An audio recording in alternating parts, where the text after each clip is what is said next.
Here's the moment you've been waiting for. The doors are officially open for pre-sale of the Blaxit Global Move Abroad course. Yes, the course you've been waiting for to give you the step-by-step process for moving abroad minus the overwhelm. We cover everything from choosing the right country, understanding visas, getting your money together, and moving abroad with ease. Go to the link in the description of the episode that you're listening to, but don't wait because the pre-sale price changes on September 7th. The doors officially open to the course September 26th, so make sure you get inside and we'll see you then. I kind of reinvent myself all the time, and I would have never done that back home. One, because it's too expensive, because I wouldn't be able to afford to change up all the time. But two, just because, just society, your family, your friends who love you and are trying to see you succeed, they usually don't want to put you outside of their box. So now the world is your box and you can just explore as much as you like. And I'm so grateful for that. Close your eyes and imagine living a life you love. Unapologetic and unbothered, free from daily microaggressions from Karens and Kens, free from the fear of police brutality and systemic racism. Wouldn't that feel amazing? Now open your eyes. What if I told you that it's possible? Hear inspiring stories and get the actual blueprints from brothers and sisters of the diaspora who are living out their wildest dreams abroad. You've heard the term, now be inspired by the movement. I'm Krishan Wright, and this is Blaxit Global. I have the pleasure in this episode of the Blaxit Global podcast to introduce you, for those of you who don't know her, but then those of you who do, I'm sure you will be super excited and delighted as much as I am to welcome to the podcast none other than Sharita Jennings. And she will tell us about her fabulous travels as she is joining today from Medellin, Colombia. Welcome to Blaxit Global, Sharita. Hello. Thank you so much for having me. Oh, I'm so excited. I follow you, and that's how I found you on the gram, right. And enjoying your content. And we'll talk about your content creation. You're a content creator, and in addition, you're an attorney. Mm-hmm. You have a fabulous background, digital nomad. I mean, the list goes on and on. I would love it if we could start at the beginning. All right. Well, in 1985, my mom and dad, the beginning, I guess, of my digital nomad life started almost 4 years ago. And I don't have like this big aha moment that led me to start this life, but I was an attorney in Washington, D.C., had great friends, great job, but it felt too comfortable, and something told me that I just needed to shake things up. And so I began a long process of like saving and researching and visiting some countries as well before I settled on Medellin, Colombia. And after a year of saving and planning and being doubtful and being scared, I finally took the leap and moved abroad in September 2018.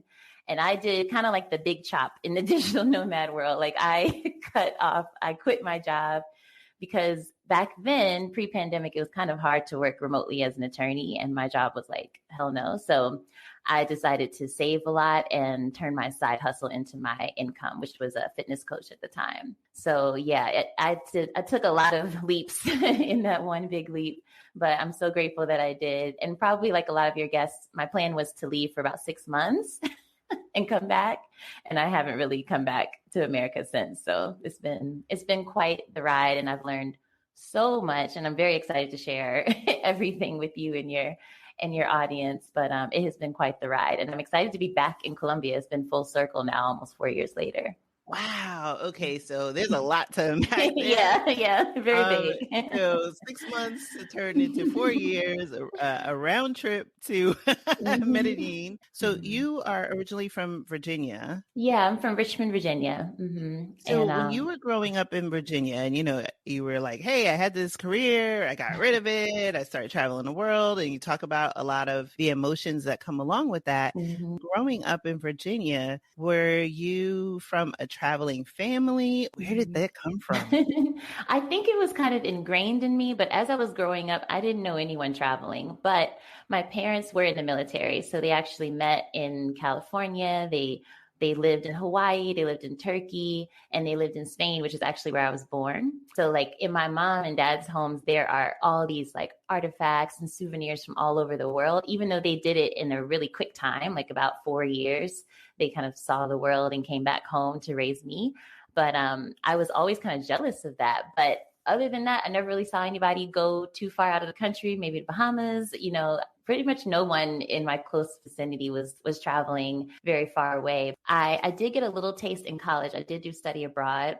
Well, it was kind of bootleg study abroad. Like I weaseled my way into the State Department program because I met some lady at some meeting that I didn't belong to. And I was like, well, I want to work overseas. And so she got me in the program with my very limited Spanish. So I went to Madrid, Spain for 3 months, but I had to pay for it. So I got the church to give me money. My family was giving me money. Everybody was sending me money all the time. And I was spending it like crazy.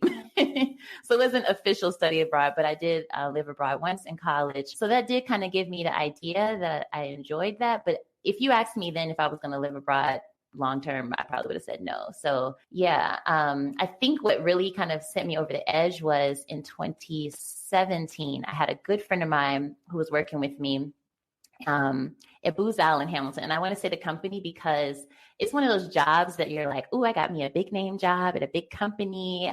That's where you stay and you grow. But this girl, who was my colleague, she moved to Chile and she was like, oh, I'm just going to teach Spanish. I'm just going to move to a small town and teach Spanish. And I was like, what?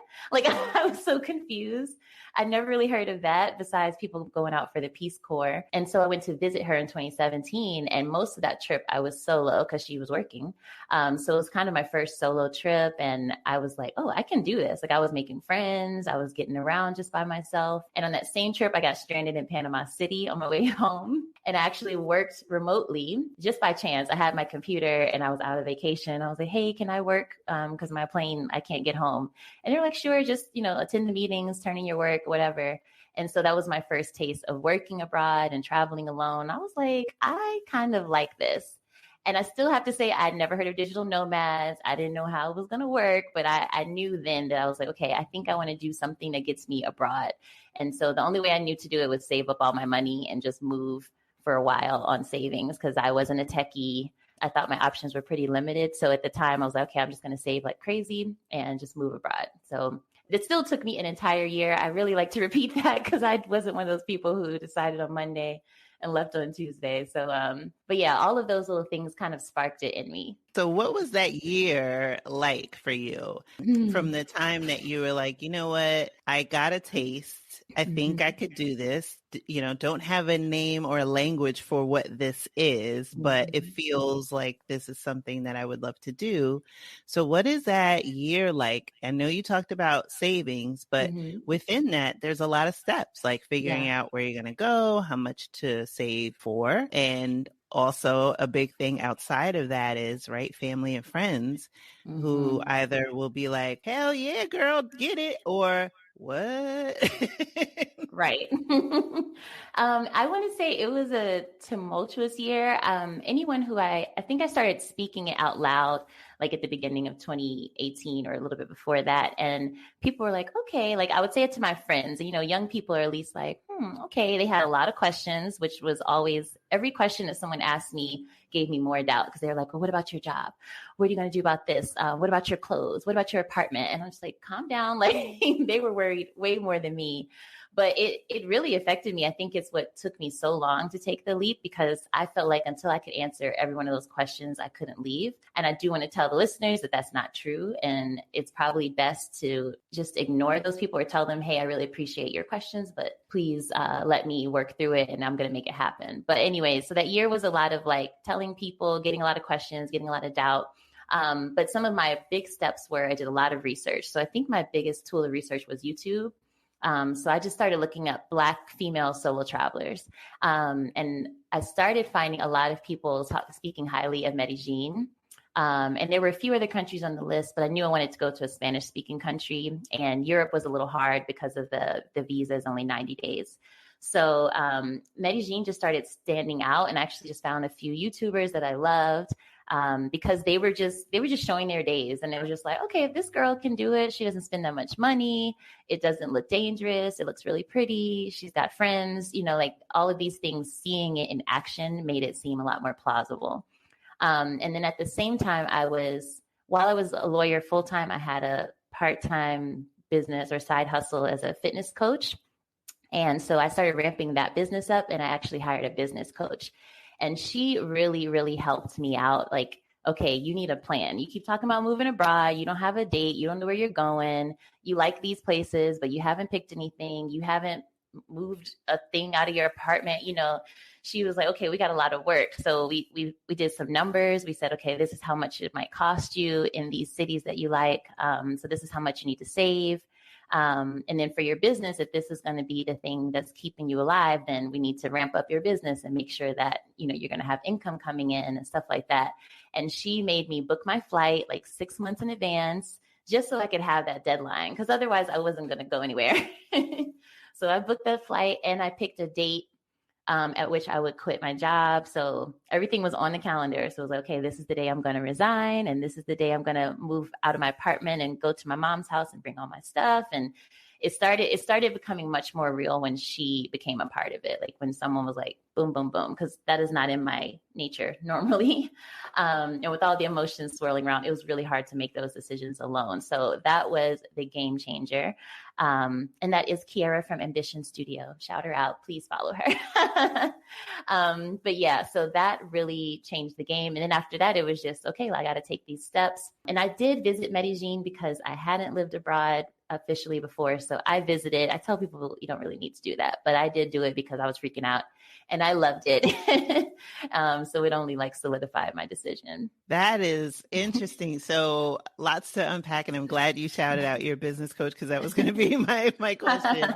I love that you went on your scouting trip / discovery trip. I've done one that I talked about briefly at the end of the last season to Costa Rica. Loved the people, but it wasn't the trip for me. Well, by the time this airs, I'll probably be there. But I am about to embark on my next exploratory to Portugal. I'm going to Lisbon. Oh, yeah. We've been talking about that. Yes, we have. And so when you were talking about hey, you wanted to, kind of look at Latin America, you had heard a lot about Medellin. When you got there, and I know it solidified that was where you wanted to go, was there anything that surprised you from what you had seen online, YouTube, other sources, and your research, then being feet on the street and looking around, what were the things that kind of matched up or even exceeded what you had perceived, or the things that you're like, okay, no one said about this, right? Because, there's always expectation versus reality.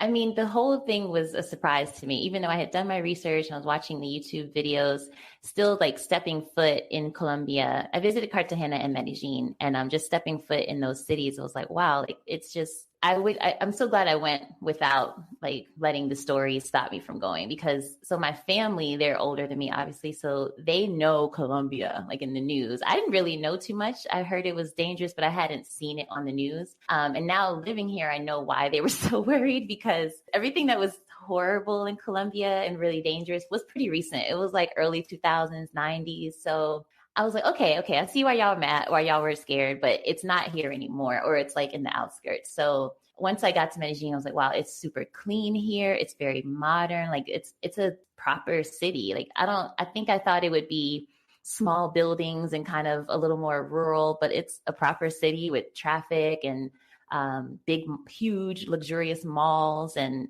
people who are dressed up all the time, and everyone seems to be fairly well off. Even the middle class, they seem to be doing good. And so yeah, all of that surprised me. And then my first visit to Medellin, it also surprised me not to see that many Black people, because I think I went to Cartagena first and there were so many Afro-Colombians. And then when I got to Medellin, I didn't see so many. So I could see there was a little divide.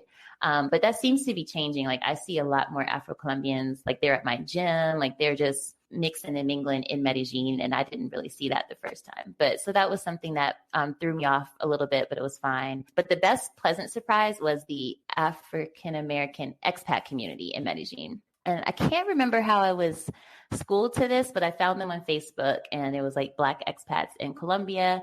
And at the time, my first time here, they were very active. So I joined them for a meetup and actually met one of the YouTubers who helped me pick Medellin, like completely randomly. And she's not even like a big time YouTuber. She just had like a few videos, but she really helped my decision because her videos were just very simple and just showed me exactly what I needed to see, like your everyday walk to the cafe and whatever.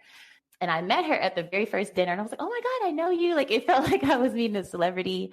But the community was just really welcoming. And once you see something about seeing Black people when you go somewhere, and Black people, but in general, but of course Black Americans, because you all come from kind of the same cloth, you know that somebody's got your back, and you know you're going to be okay. And a lot of them have been in Medellin for years, and they were just loving it. So all of that was all pleasant surprises and just made it so easy. And everything got sped up after that. Like I had no more doubts in my mind. It was just, okay, throwing stuff away. I'm selling things. I'm moving. Like everything became real after that. And I've seen, the beautiful videos of different backdrops, the reels that are entertaining and informative. And so if you're not following Sharita, you need to follow Sharita because I'm telling you, she's dropping gems, giving the cheat codes. I'm sharing it all the time on the Blaxit Global Instagram. You are. I love it. I love it. Thank you. It's just like, I'm like, she just has great stuff.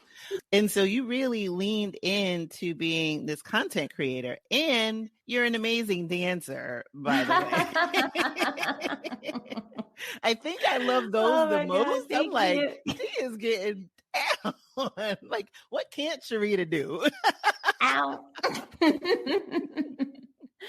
But I don't mean, I want to say I agree, but no, it's like this lifestyle has opened me up to so many things because I'm not really a good dancer. Like if you found me at the club at Park in Washington, D.C., you would be like, oh, look at her.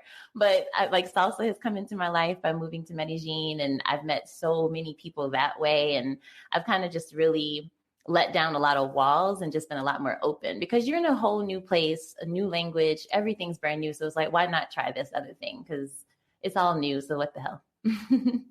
And I think, what you nailed, it's so important. And I felt that when I went on my first solo trip to New Zealand, and I always talk about that being a pivotal moment in my journey. When I was growing up in the Bronx, I had always wanted to live in New Zealand, but then actually going there many decades later, I started to discover, and it happens pretty much on every trip, but that one more specifically, was that I started to discover things about myself and my personality that when I'm in my home country, the States, it's just not there. Like climbing a volcano, zip lining, paddleboarding. I don't know how to swim. Like all the things that normally would give me anxiety or reluctance, that kind of goes away. And I was on this journey by myself, or with myself, I like to say, and starting to discover who Krishan really is without all of those layers. So you started to talk about part of that. What does that look like, or has it looked like for you along the journey? That is a really good question. I completely agree with your statement that I've started to discover like more about who Sharita is and more about my likes, because when I'm not home with my family or my core set of friends who are like my family, I just don't have those same, like have their opinions onto what I'm doing as well. It's all my decision, which is actually a little bit scary as well. Because I'm not decisive, but it's nice though, because like I can do something, I can stop, I can quit, I can try something else, I can change my mind. Like it's just me in this big old world, and it's that premise is very scary, but it's also given me this whole new sense of freedom.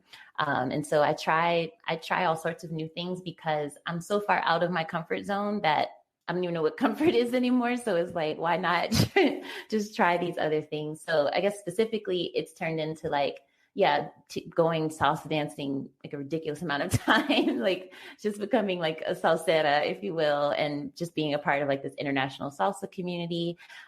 It's been doing really stupid things for a novice swimmer in the water, like paddle boarding. And I haven't done kite surfing. What did I do? The one where you're holding the string on the boat, but something like that.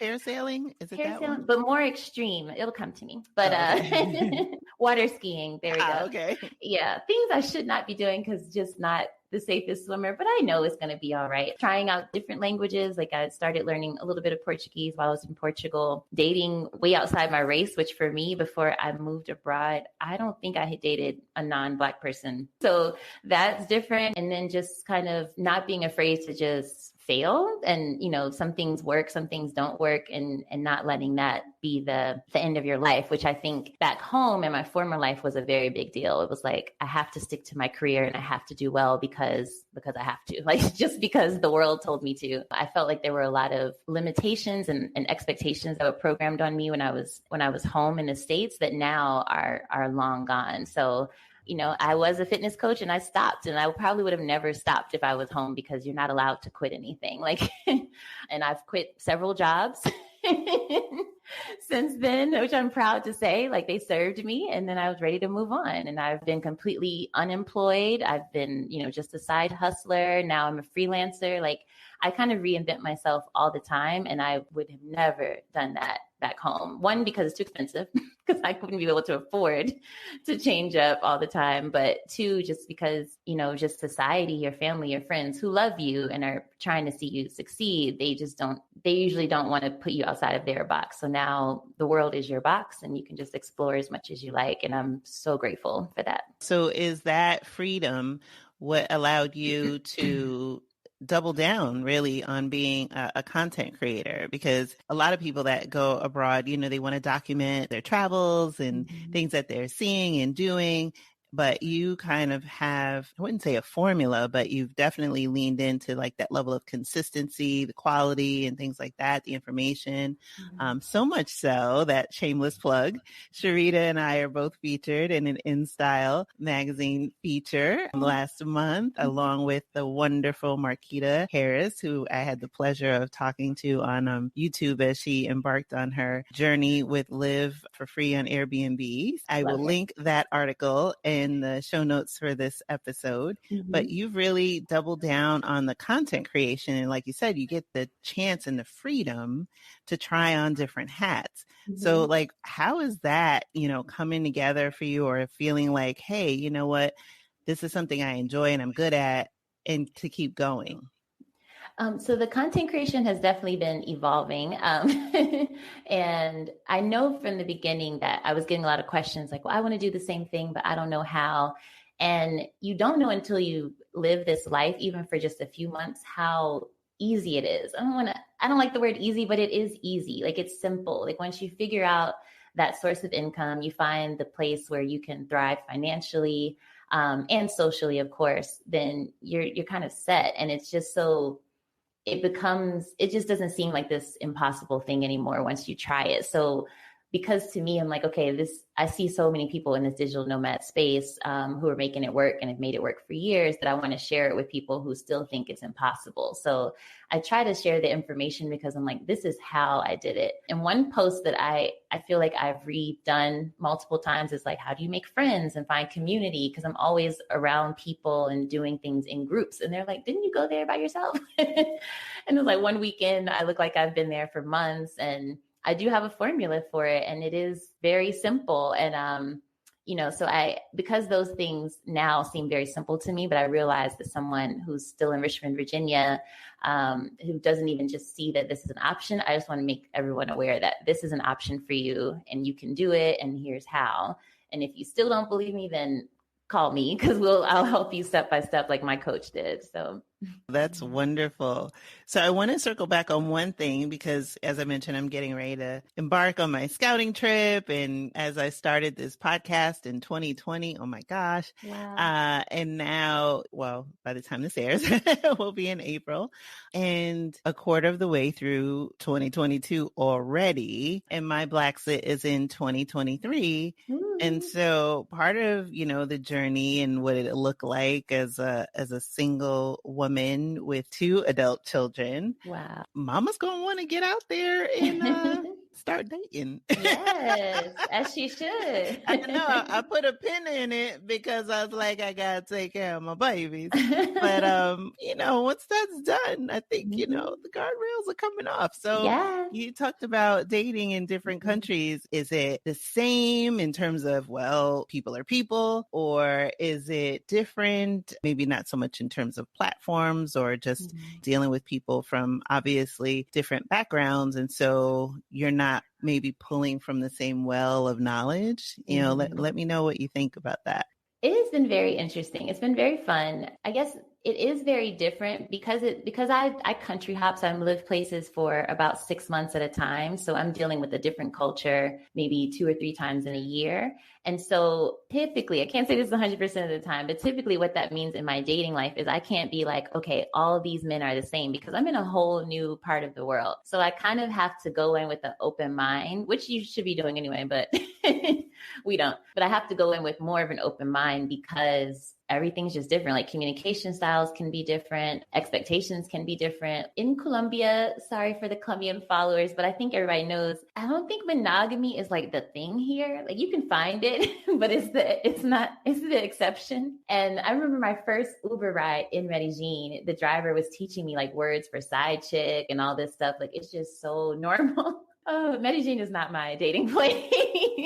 Things like that are the case from culture to culture. And I enjoy learning about it. Sometimes it can be disappointing because you're like, oh, you really just want to sleep with me and never talk again. Or you want to like keep me around, even though you visibly have your girlfriend on your background on your phone. But in other cases, it has been enlightening. Like in Mexico, I was in Mexico. I've been there twice in Mexico City for 6 months at a time, different times. And one thing I learned is because my Spanish wasn't like that great. It was good enough to go on dates, but it was a struggle. I like the whole dynamic changed for me because in DC, I was this attorney. And even my dad told me a few times, like, you might not want to list that you're an attorney on the dating apps because people might automatically be intimidated.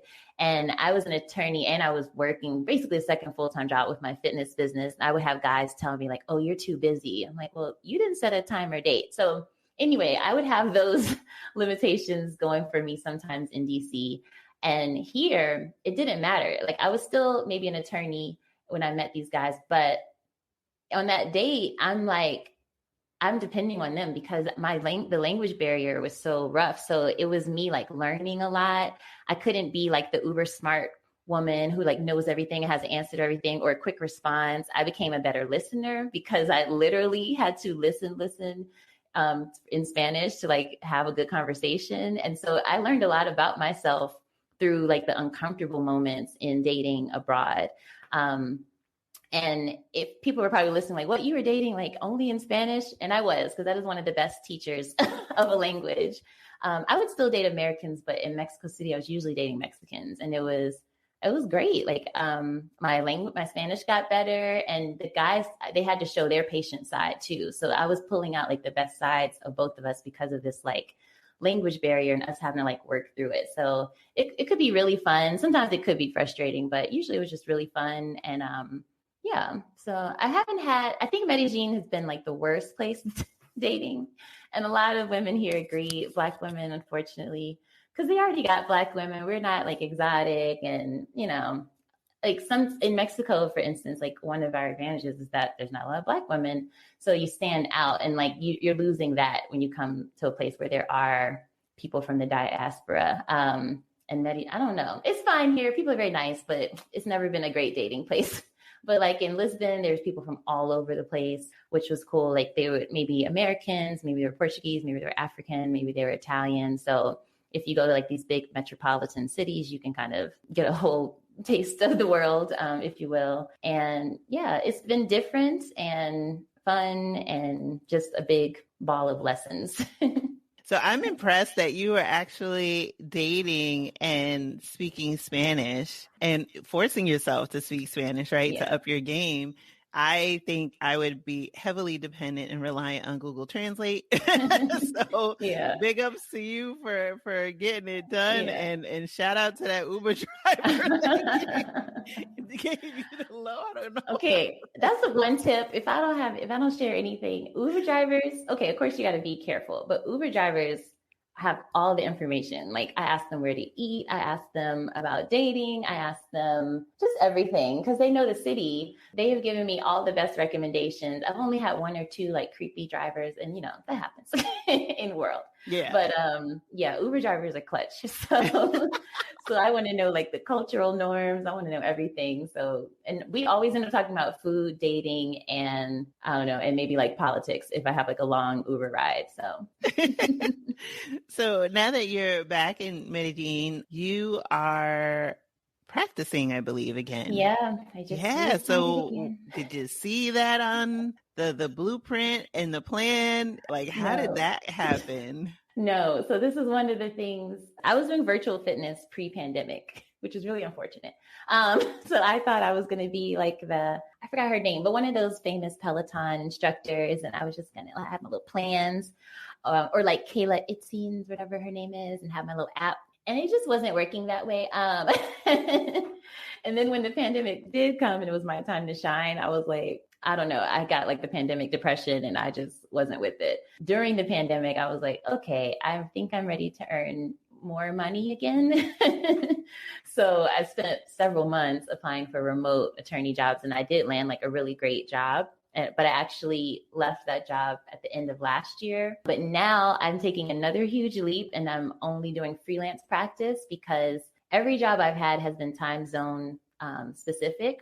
And I've made it work. Like I've lived in Europe and worked on the East Coast time zone. And it's not bad. Like the latest I worked was like 1 a.m. and that was an extreme case. So usually I would be done by 10. So it wasn't that bad, but I really want to go to Asia and I just want more freedom. So I was like, okay, I'm going to just only look for jobs that are not time zone specific and are contract positions so that I can work them and I can leave when I want to, because I just want the ultimate flexibility. I want money and I want the ultimate flexibility. So this is what I'm embarking on now. And so since I've been in Medellin, I've been trying to build up my freelance practice and it's finally coming together. Like I have clients and it feels like I see the light in the tunnel. Like I can see this working out long term, as long as these clients pay me. And yeah, but I don't think that I would have the balls or the gall or the ovaries to do this in the States. Like I know I wouldn't. So, and I specifically moved back to Medellin because of its low cost of living. So that gave me the flexibility to try and apply for 100 jobs and maybe not get 100 jobs. And, I could still survive for a while. So I was very strategic with moving back as I took like that next leap of faith with my career. So that's another thing. Like this lifestyle just gives you that flexibility. Like, you know what? I think I'm going to make a little less money this year. So let me move to a country where I can still thrive on less money because I want to focus on my mental health. Like you can't do that in the States. Like you just can't, unless you move back home, I guess. But even then, I mean, between inflation and gas prices, yeah, those of us that are still here getting squeezed in a big way. I went home for Christmas and oh my God, I tried to buy some bacon and I think it was $12 and it was Walmart. I was like, oh, this is real. Like, oh, we're not eating this. Like, no. And one time, and actually I still talk about this one reel that you did like a month ago, it might have been. And I had just gone to the store grocery shopping and I bought some chicken breasts, which I buy every week. And it had jumped to like $14. And then I think I had seen you in this beautiful grocery store and you picked up what seemed like the same chicken breast for like nothing. And I was like, hold up. Yeah. I mean, I'm sure it's going to trickle down, but it's not happening here, like all that inflation and stuff. So maybe gas, I don't have a car, so I don't know, but I'm sure gas is going to go up around the world. But yeah, I'm not seeing the same price gouging that I saw at home and so drastic. Like these people here would not survive because living in a third world country, that means the local people probably their salaries aren't very high. So that is why the cost of living is so low. So it couldn't happen. It would be like Venezuela if it happened here. It was night and day. It was night and day. Yeah, I was like, oh my gosh, I think that same, and I might be getting the numbers wrong, but I know I paid like $14 or close to that. And you picked this one up and it was like $3. And I was like, okay. Is it 2023 yet? Because your girl's ready to go. It's Like, time. it's time to tap out. And then that same Purdue CEO probably took home like $1 million extra. Exactly. And I find that I don't like to take broad brushes about any society, but I think in a lot of the cultures in the countries that I visited, when the balance kind of shifts where the government becomes, I wouldn't necessarily say the ruling class, because obviously every government serves its function, but where citizens are working just to serve the government. And so things get out of whack with the laws or, pricing or anything like that. The citizens band together and they make their voices heard on a collective level until things change. Now, it may not happen overnight, may not happen at all, but you see that. Here, we'll go yesterday, as a matter of fact, I had taken my daughter, or actually I was running errands, and I had gotten gas the other day, and I think it was like $3.75 or $3.89. I think it was Thursday. And then I went out Saturday to get food, and it was $4.05. So I'm like, okay, that's a lot in 3 days. And that was yesterday. And then today I had to take my daughter to do her volunteering, and it was $4.25. Now, yesterday it was $4.05. So I'm like, and I'm texting my brother who's visiting, our mother in Florida, and he's like, in a day? Yeah, that much. No. And, people are going to keep filling up their SUVs and their trucks. I'm sure I'll be paying a lot more for my plane ticket home, because I was kind of waiting for prices to go down, which is not going to happen because now, it is something that we will feel definitely in the United States, and other parts of the world might, will feel it and maybe have some level of insulation. But I think the thing that I want to underscore is that it's really important to think about the countries that you're considering.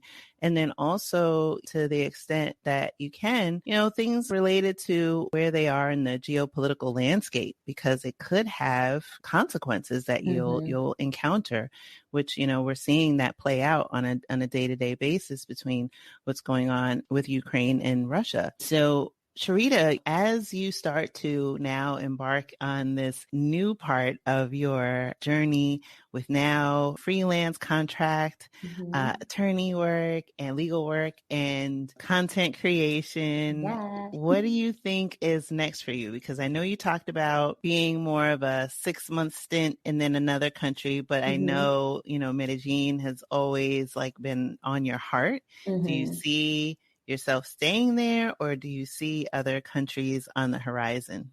So I definitely see countries on the horizon, and probably for the next year. It's hard to look past 6 months, but for at least the next 6 months, I could see myself spending more time in different countries. But I do want my focus next year to be okay, pick a base and get a long-term lease. I don't think I want to buy just yet because I'm kind of scared, but get a nice long lease and then make that my base. So I'll probably still travel, but I'll establish residency, and then I'll also have a place to leave my stuff, which is something that I can't really do right now. And I do miss that. So I think next year I'll have some home, even though I might not be there that much. That is so awesome. That is so awesome. So with that, I will say, for those listening, to be continued. Yes. Your guess is as good as mine, but Medellin is one of my favorite cities, and then Mexico City. Those are my two favorite cities. But as some of my friends here say, I would need to import my man into Medellin, because I don't think I'm going to find him here. So that's really one of the biggest things that keeps me from not settling here, because I ain't trying to be single forever. So. Sharita needs a boo, y'all. I mean, hey, if that's what happens on here. Right. Well, look, what great I found out in our membership community, Passport, one of the members shared and was like, I met my husband through your group. I'm like, what? I have no shame in how I meet him, but so you never know. I mean, look, if I could make it happen in the Passport group, I think I could make it happen on the podcast. So, All right. Y'all leave some comments, just oh my gosh, Sharita, I can talk to you all day. It has been an absolute pleasure having you as a guest. Please let me know and the listeners know where they can find you. So you can find me primarily on IG and TikTok at It's Sharita's World. And so TikTok, I'm even more like into the information. But there it's kind of getting driven by the audience. So right now I'm showing people who maybe aren't American how to get money online, but everyone can use these tips. And so now that I finally figured out how to work Upwork and all of those things, I'm going to be sharing my journey on both IG and TikTok. So follow me. And thank you so much for having me. This has been so much fun. I definitely want to come back. Oh, yes. I was going to say, I want to have you back. And B, we have to do a YouTube live. You're just such a pleasure and such a joy. And I think more people need to hear about your story and learn about all the content that you share, because I think it would be great. Yes, I'll take my twist out. I'll be cute. Look, we've already been in InStyle magazine together. Right. So, mic drop. We're already there. Yes, we're clearly in style. So. Exactly. I'm flipping my hair. Oh, thank you so much, Sharita. I can't wait for this episode to air and for everything that Sharita has discussed, including the information about her business coach. I will link that in the show notes for this episode. Thank you for listening to the Blaxit Global Podcast. For more information on today's episode, be sure to visit our website at blaxitglobal.com. It's not only possible to live out your dreams unbothered and in full color, it is your birthright. Are you trying to sort out health plans, banking, VPN, and other connectivity for your move abroad? Well, have no fear. We've got you with the Move Abroad Starter Kit. Get yours today at blaxitglobal.com/resources. That's blaxitglobal.com/resources.